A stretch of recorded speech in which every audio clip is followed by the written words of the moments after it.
आज हम जो है आप लोगों को भूमंडलीय विश्व का भावना नामक पाठ के अगले भाग के बारे में बताने जा रहे हैं। तो अगले भाग में जो है महामंडलीय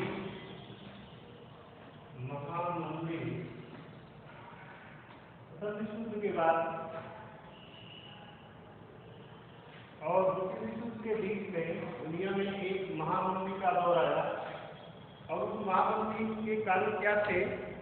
अमेरिका तथा शेष विश्व आर्थिक स्थिति में होने वाले सुधार और तीव्र गति से होने वाली उन्नति अधिक समय तक के लिए नहीं थी और 1929 तक आते आते शेष विश्व एक ऐसे संकट में फंस गया जिससे उसके पहले कभी नहीं अनुभव किया था। यह संकट आर्थिक महामंदी के रूप में विश्व के सामने जाना जाता है। आर्थिक महामंदी का आरंभ 1929 ईस्वी में हुआ और जो 30 के दशक के मध्य तक बना रहा। इस दौरान संसार के अधिकांश क्षेत्रों में उत्पादन, रोजगार, आय और व्यापार में अप्रत्याशित कमी आई और इस महामंदी काल में कृषि क्षेत्रों और समुदायों पर इसका सर्वाधिक दुष्प्रभाव रहा। इसका कारण यह था कि औद्योगिक उत्पादों की तुलना में कृषि उत्पादों की कीमतों में भारी कमी आई और लंबे समय तक बनी रही। सोवियत संघ को छोड़कर कोई भी देश इस मंदी से अछूता न रह सका। अब इसमें इस मंदी के कारण क्या थे? महामंदी के इसमें आर्थिक महामंदी के कारणों ने कृषि क्षेत्र में अति उत्पादन की समस्या बनी हुई थी। कृषि उत्पादों की गिरती कीमतों के कारण स्थिति और भयावह हो गई थी। कीमतें गिरी और किसानों की आय घटने लगी तो आमदनी बढ़ाने के लिए किसान और उत्पादन बढ़ाने का प्रयास करने लगे ताकि कम कीमत पर ही सही लेकिन ज़्यादा उत्पादन करने से अपना आय का स्तर बनाए रख सके और इससे बाजार में कृषि उत्पादों की आमद और भी बढ़ गई, कीमतें और गिर गई। खरीदारी के अभाव में कृषि उपज पड़ी चलने लगी। उसमें क्या हुआ कि जब कृषि में तेजी से विकास हुआ, उत्पादन तेजी से बढ़ा और कीमतों में गिरावट आई। तेजी से किसी भी चीज में देखिए वस्तुओं की कीमत में दो चीजें निर्भर करती है उसके मूल्य में, मांग और पूर्ति। अगर मांग अधिक होगी, पूर्ति कम होगी, दाम ज्यादा होगा। मांग अगर कम होगी, पूर्ति अधिक होगी तो दाम कम होता है। तो यहाँ पे पूर्ति ज्यादा होने लगी और मांग कम हुई जिससे वस्तुओं के कृषि उत्पादों के दाम में भारी गिरावट आई और 1920 के दशक के मध्य में बहुत से देशों ने अमेरिका के कर्जे लेकर अपनी निवेश संबंधी जरूरतों को पूरा किया था और इस हालत में अच्छे थे तो अमेरिका को कर्ज जुटाना बहुत ही आसान था। लेकिन महामंदी का संकेत मिलते ही अमेरिका उद्यमियों के होश उड़ गए और जो देश अमेरिका के कर्जे पर निर्भर थे उनके सामने गहरा संकट आ खड़ा। उद्यमियों पर प्रभाव भले ही आर्थिक महामंदी का प्रभाव संसार के सभी देशों पर एक साथ ऐसा न हुआ हो, परंतु अमेरिका की पूंजी के लौट जाने से पूरे विश्व के देश इससे प्रभावित अवश्य हुए। परिणामस्वरूप यूरोपीय देशों के कई बड़े बैंक बंद हो गए। विभिन्न देशों की मुद्रा की कीमत बुरी तरह ढह गई। यहाँ तक कि विशिष्ट पाउंड भी इससे के प्रभाव से छूटा नहीं था। लैटिन अमेरिका और अन्य देशों में कृषि उत्पादों एवं कच्चे माल की कीमतों में तेजी से गिरावट आई और अपनी अर्थव्यवस्था को बचाने के लिए अमेरिकी सरकार आयातित वस्तुओं पर 2 गुना सीमा शुल्क वसूलने लगी। लेकिन अमेरिका इस निर्णय से विश्व व्यापार को मानो कमर ही छोड़ दी। मैंने उसने आयात के कर को अधिक बढ़ा दिया जिससे जो है बाहर के सामान उसके देश में आना बंद हो गए और अमेरिका में प्रभाव है कीमतों की कमी और मंदी की आशंका को देखते हुए अमेरिकी बैंकों ने घरेलू कर्जे देना बंद कर दिए। दूसरी ओर पहले दिए जा चुके कर्जों की वसूली तेज कर दी गई। महामंदी के दौरान खाद्य उत्पादन होने से अमेरिका में तैयार माल के भंडारण के कारण किसान उपज नहीं बेच पा रहे थे। इसीलिए कई परिवार बर्बाद हो गए और कारोबार ठप पड़ गए तथा हजारों की संख्या में मजदूर बेरोजगार हो गए। आय में गिरावट आने पर अमेरिका के बहुत से परिवार कर्जे चुका न सके, इसलिए मकान, कार और अन्य कीमती वस्तुएं उनकी कुर्क कर ली गई। प्रथम विश्व युद्ध के बाद यूरोपीय देशों की हालत इतनी खस्ता हो चुकी थी कि अमेरिका के माल आयात करने की स्थिति में नहीं थे। अमेरिकी बैंकिंग व्यवस्था भी धराशायी हो गई। निवेश की अपेक्षित लाभ न पा सकने, कर्जे वसूल न कर पाने तथा जमाकर्ताओं की पूंजी न लौटा पाने के कारण हजारों बैंक दिवालिया हो गए, बंद कर दिए गए। 1937 तक 4000 से भी अधिक बैंकें बंद हो चुके थे और 1929 से 32 के बीच लगभग 1,10,000 कंपनियां तो बंद हो चुकी थी। अमेरिका की शेयर एक्सचेंज मार्केट में शेयरों की कीमत में गिरावट आई, जिसके कारण 1 लाख व्यापारियों का दिवाला निकल गया। 1935 अधिकांश औद्योगिक राष्ट्र आर्थिक मंदी के चंगुल से निकलने के संकेत देने लगे थे, किंतु इसकी जो छाप समाज, अंतर्राष्ट्रीय संबंधों एवं राजनीति पर पड़ी, इस आसानी से मिटने वाली। अब भारतीय महामंदी का क्या प्रभाव पड़ा? भारत भी इस महामंदी के से अछूता नहीं था। व्यापारिक क्षेत्र में 20वीं शताब्दी के प्रारंभिक दशकों में भारत में बड़े पैमाने पर कृषि वस्तुओं का निर्यात और निर्मित सामान का आयात होने लगा। महामंदी के कारण इस प्रक्रिया पर बुरा असर पड़ा। वर्ष 1928 और 34 के बीच आयात का प्रतिशत आधा रह गया, जिसका कारण अंतर्राष्ट्रीय स्तर पर कीमतों का बढ़ जाना था। कृषि उत्पादों पर प्रभाव। महामंदी के कारण कृषि उत्पादों के अनेक निर्मित वस्तुओं में इसका असर अंतर्राष्ट्रीय बाजारों में जूट और पटसन की उपज बनने वाली वस्तुएं इस समय टाट का निर्यात बंद हो गया था, जिस कारण कच्चे पटसन की कीमतें 60% से भी अधिक गिर गई थी और जिन कृषकों ने पटसन उगाने के लिए कर्ज लिए थे, उनकी स्थिति और ही दयनीय हो गई। शहरी और ग्रामीण अर्थव्यवस्था पे प्रभाव। शहरी और ग्रामीण अर्थव्यवस्था पे भी उसका बुरा प्रभाव पड़ा और वैश्वीकरण की प्रक्रिया पुनः प्रारंभ। इस मंदी के समय भारत की कीमती वस्तुओं विशेषकर सोने का निर्यात पुनः प्रारंभ हो गया, जिससे वैश्वीकरण की प्रक्रिया पुनः प्रारंभ हो गई थी। के अनुसार भारतीय सोने का निर्यात विश्व की अर्थव्यवस्था, विशेषकर ब्रिटेन की अर्थव्यवस्था के जीर्णोद्धार में अत्यंत सहायक सिद्ध हुआ, परंतु सबके बाद भी भारतीय किसानों की दशा में कोई सुधार नहीं आया। 1921 में जब महामंदी अपने चरम पर थी, तब भारतीय ग्रामीण असंतोष, अभाव और तनाव की स्थिति के दौर से गुजर रहे थे। इसी समय महात्मा गांधी ने अपना सविनय अवज्ञा आंदोलन प्रारंभ किया और देश की राष्ट्रवादी शक्तियों के दबाव में उद्योगों की रक्षा हेतु सरकार ने सीमा शुल्क की वृद्धि कर दी, जिसके परिणामस्वरूप औद्योगिक क्षेत्र में तेजी से वृद्धि हुई। अब देखिए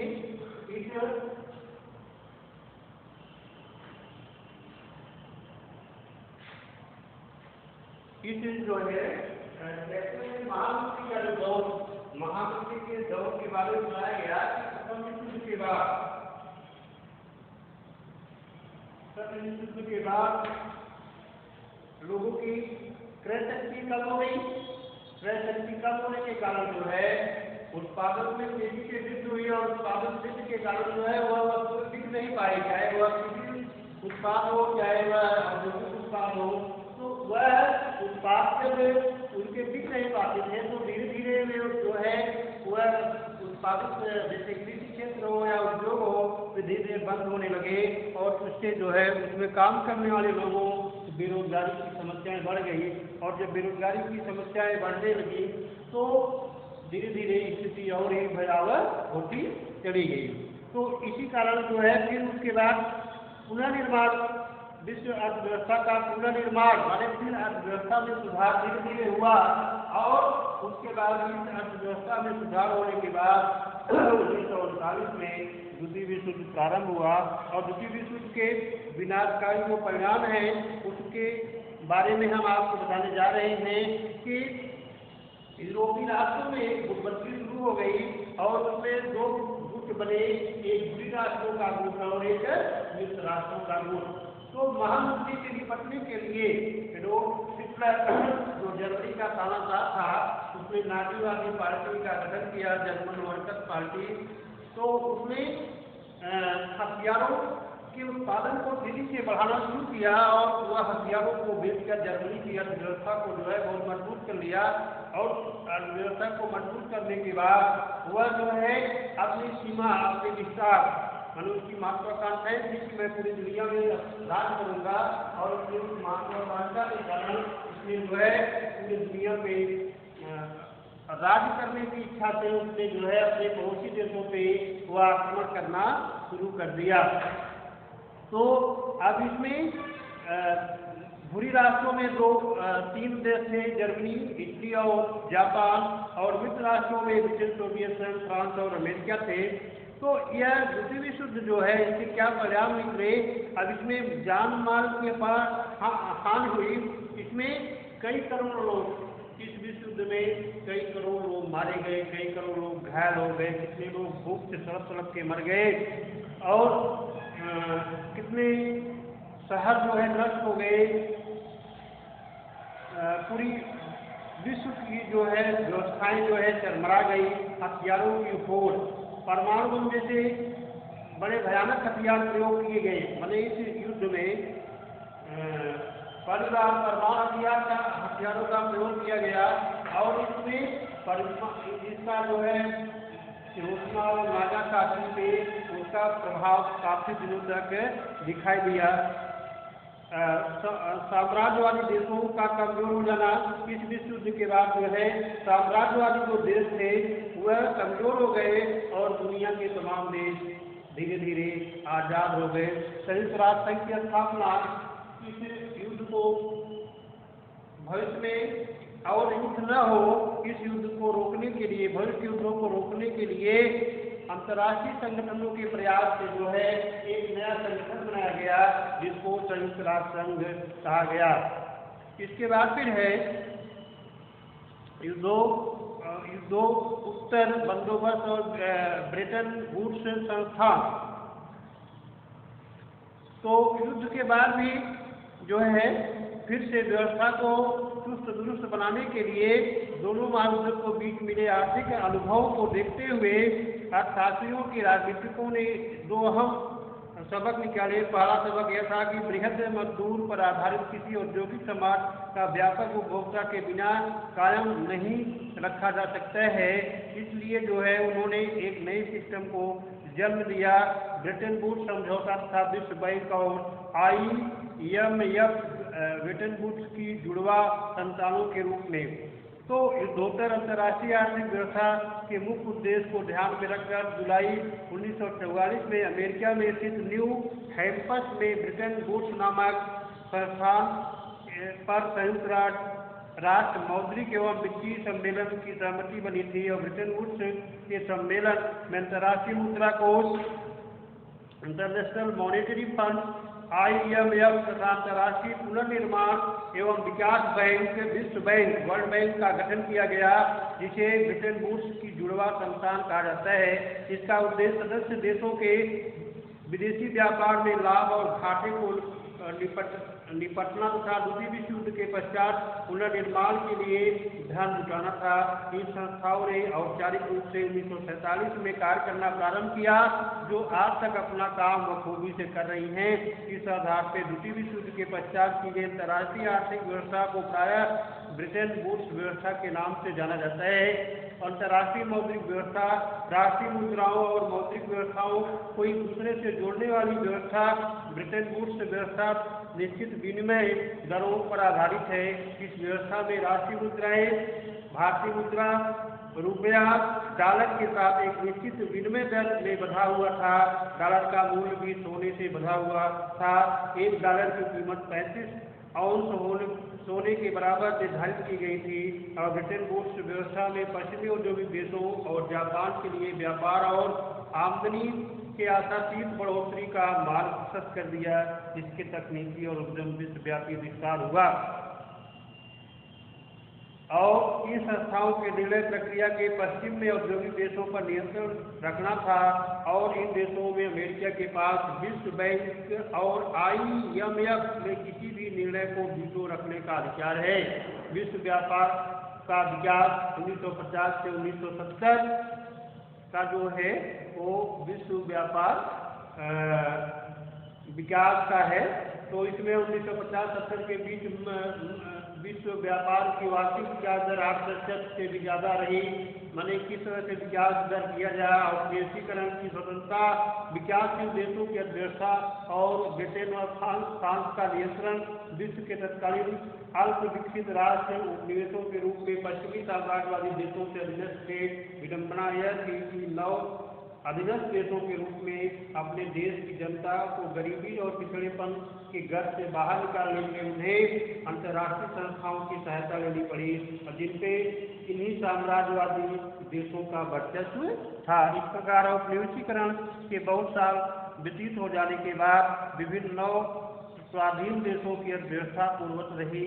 तो इस प्रकार से नवीन अंतर्राष्ट्रीय आर्थिक प्रणाली जो है G77, यह आशा थी कि इन संसाधनों को सही अर्थों में नियंत्रण हो सके।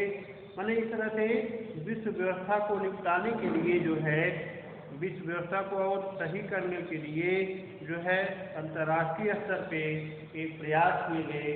और दूसरी विश्व युद्ध के बाद दो महाशक्तियों का उदय हुआ, सोवियत संघ और संयुक्त राज्य अमेरिका। इन लोगों ने आर्थिक औपनिवेशिक सिस्टम को अपनाकर इन लोगों ने संबंधित देशों को मदद की और अपनी तरफ आकर्षित करने का प्रयास किया। उसी तर्क से भारत ने इन दोनों गुटों में शामिल न होकर उन्होंने एक अलग गुट का निर्माण किया, जिसे गुट निरपेक्ष कहा जाता है। इस तरह से यह बात जो है समाप्त हो गया।